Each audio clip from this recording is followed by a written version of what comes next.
All right, let's jump into a deep dive on some big tech predictions for 2025 and beyond. Sounds pretty futuristic. Oh, yeah. We're talking about stuff from Werner Vogels, Oh, wow. CTO of Amazon, no less. Okay, so this is serious It stuff. is serious stuff. He's got this blog, All Things Distributed, and his recent post is a gold mine of predictions.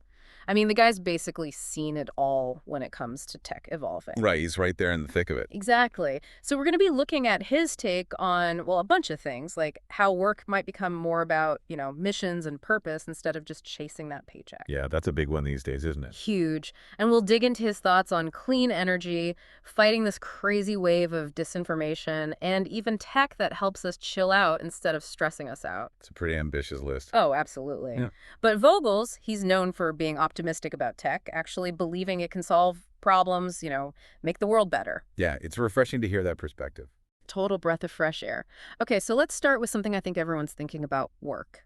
Vogels calls it the mission-driven workforce. Is this real or just some fantasy? I think it's more than just fantasy, actually. More and more research is showing that people, especially younger generations, they're really looking for work that means something, work that aligns with what they believe in. You mean like even if it means less money? Sometimes, yeah. They'd rather take a pay cut if it means working for a company that's actually making a difference in the world. And Vogels even sees this happening at Amazon. No kidding. So it's not just, idealistic young folks. We're talking seasoned engineers at a tech giant. Exactly. They're actively looking for projects that have a social impact. So what does this mean for companies then? I mean, is it going to be ping pong tables and free snacks to attract talent? Probably not enough anymore. They need to show they're serious about purpose and impact. Think about the types of projects, the whole company culture, even their values. It's a pretty big shift. It does make me wonder, though, can every company be mission driven? What if someone's, skills or passions aren't about saving the world? That's the question, right? And a tough one. Could this whole focus on purpose actually lead to more inequality? Like, if you can't afford to take less pay, do you lose out? Makes you think. Okay, let's move on to another big one. Energy. Everything needs more power. Our phones, AI, the whole world. How does Vogel see this going forward, especially with climate change being such a big deal? Well, he's definitely a fan of renewables, wind, solar, that kind of thing. But those aren't always reliable. Exactly. So we need something consistent to power our, let's face it, increasingly energy-hungry world. And this is where Vogels gets interesting. He's talking about nuclear energy. Nuclear. Really? Yeah, but not the old scary kind. He's talking about small modular reactors, or SMRs. Okay, break that down for me. They're basically smaller, more nimble versions of those massive power plants, designed to be safer, more efficient, faster to build. So he thinks those are the answer. He seems pretty convinced, and Amazon is actually putting money into SMRs, so it's not just talk. Wow, they're actually betting on this tech. What kind of impact could that have? Potentially massive. Think about a world with abundant clean energy. No more reliance on fossil fuels, new jobs, innovation, maybe even a more stable energy grid. Okay, that sounds pretty good. But let's not forget data centers, they eat up a ton of power, and that's not going away. How does Vogels deal with that? Oh, he knows data centers are energy hogs. But he's optimistic about these hyperscale data centers. Hyperscale. Basically massive centralized data hubs, way more efficient than traditional ones.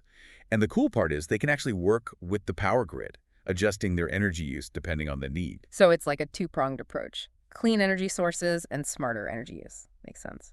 Okay, let's switch gears to something that's impacting us every day. Disinformation. It's everywhere, and it's tough to know it's real anymore. What's Vogel's take? Well, he sees how bad it is. He thinks technology can actually help us fight back.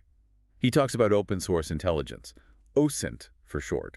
It's basically what journalists and researchers use to uncover the truth. So like digital detective work? Yeah, exactly. Using public information to check facts and debunk false stories. But that sounds super time-consuming. It is. It's been really slow and laborious. But Vogels thinks AI can speed things up. AI as a fact-checker, huh? It could be huge.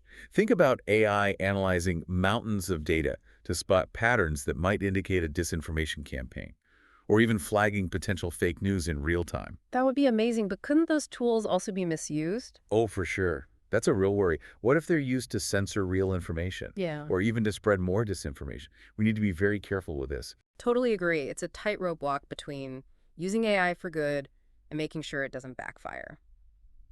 All right, one more topic I want to hit before we wrap up this part of this deep dive. Natural disasters, they seem to be getting worse, and traditional relief efforts can be slow. What's Vogel's vision for a more resilient future? He's all about shifting power to the communities themselves, using local data and resources to prepare for and respond to disasters. I can see how that would be more efficient, but how does technology fit in? Technology is the key. Vogels talks about edge computing and satellite connectivity. These can provide real-time data even in disaster zones.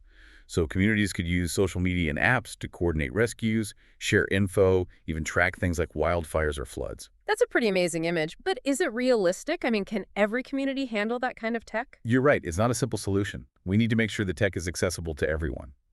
And that means investing in digital literacy and making sure nobody's left behind. So it's about more than just handing out devices. It's about empowerment and making sure everyone can use them effectively. Exactly. It's about a whole culture of preparedness and resilience, using tech as a tool, not a magic bullet. Well said.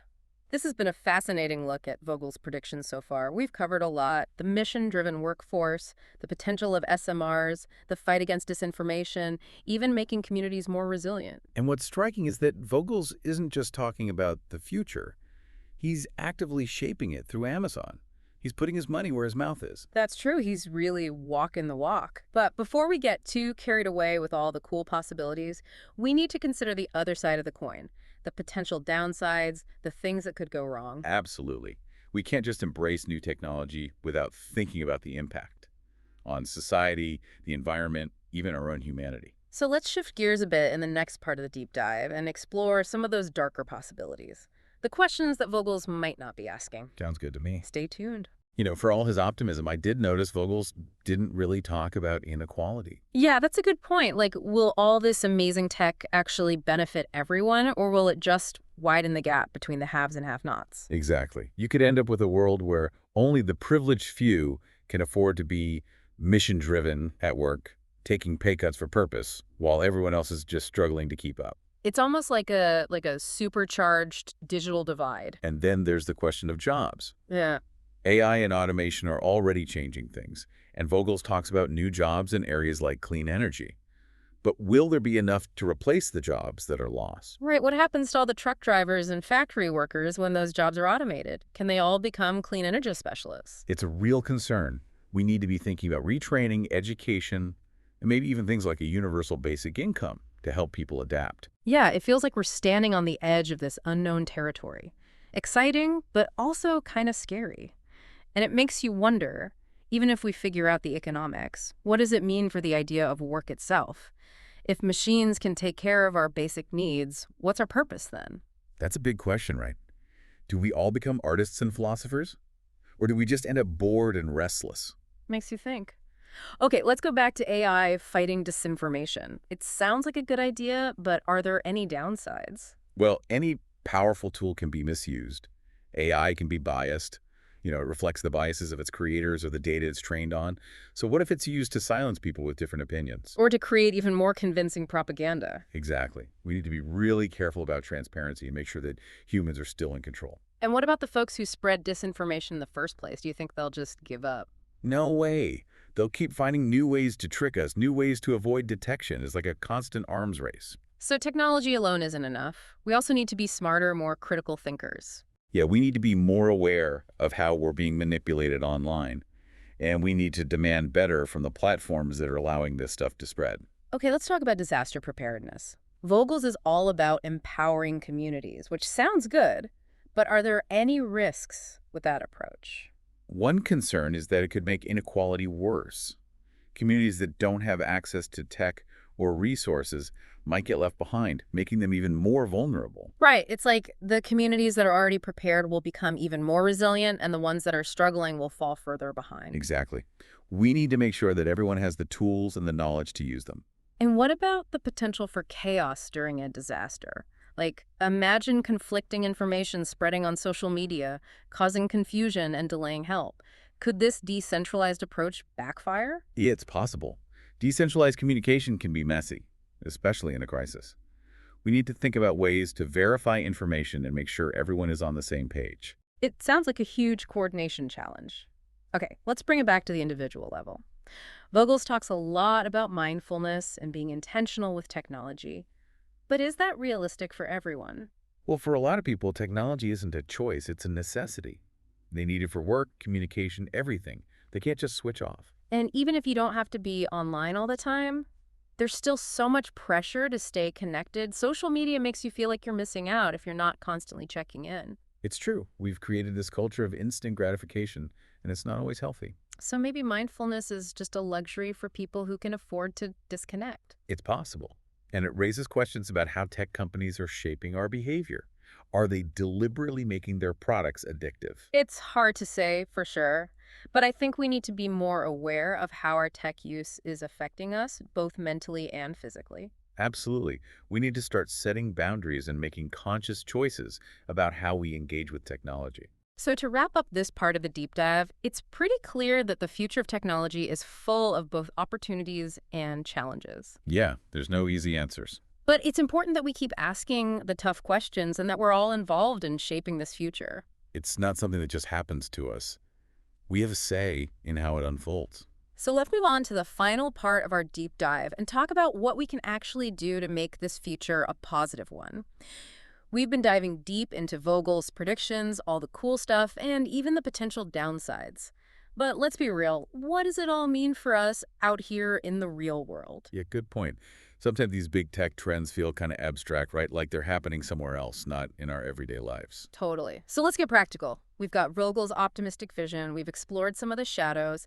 If someone's listening, what's the takeaway? What should they be thinking about? I'd say the first thing is awareness. This stuff is shaping the future, whether we pay attention or not. Like ignoring it doesn't make it go away. Nope. The future's coming, ready or not. But the good news is, and this is where I think Vogel's optimism helps, we have a choice. We can just let these changes happen to us, or we can try to shape them. That's a much better way to look at it, right? Like we're not powerless. Exactly. Awareness is the first step, then comes choice. Okay, I like that. Awareness, choice. What else? Third thing, and this is crucial, technology is a tool. It's not good or bad on its own.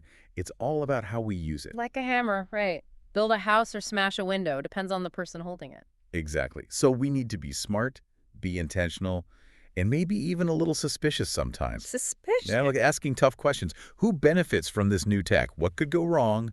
How can we prevent those problems? And make sure it's actually making the world better, right? Yeah. More fair, more sustainable, all of that. All of that. That's the goal, isn't it? It's a lot to think about, but I think it's so important that we have these conversations. We need to be informed, engaged, actually trying to shape the future instead of just watching it happen.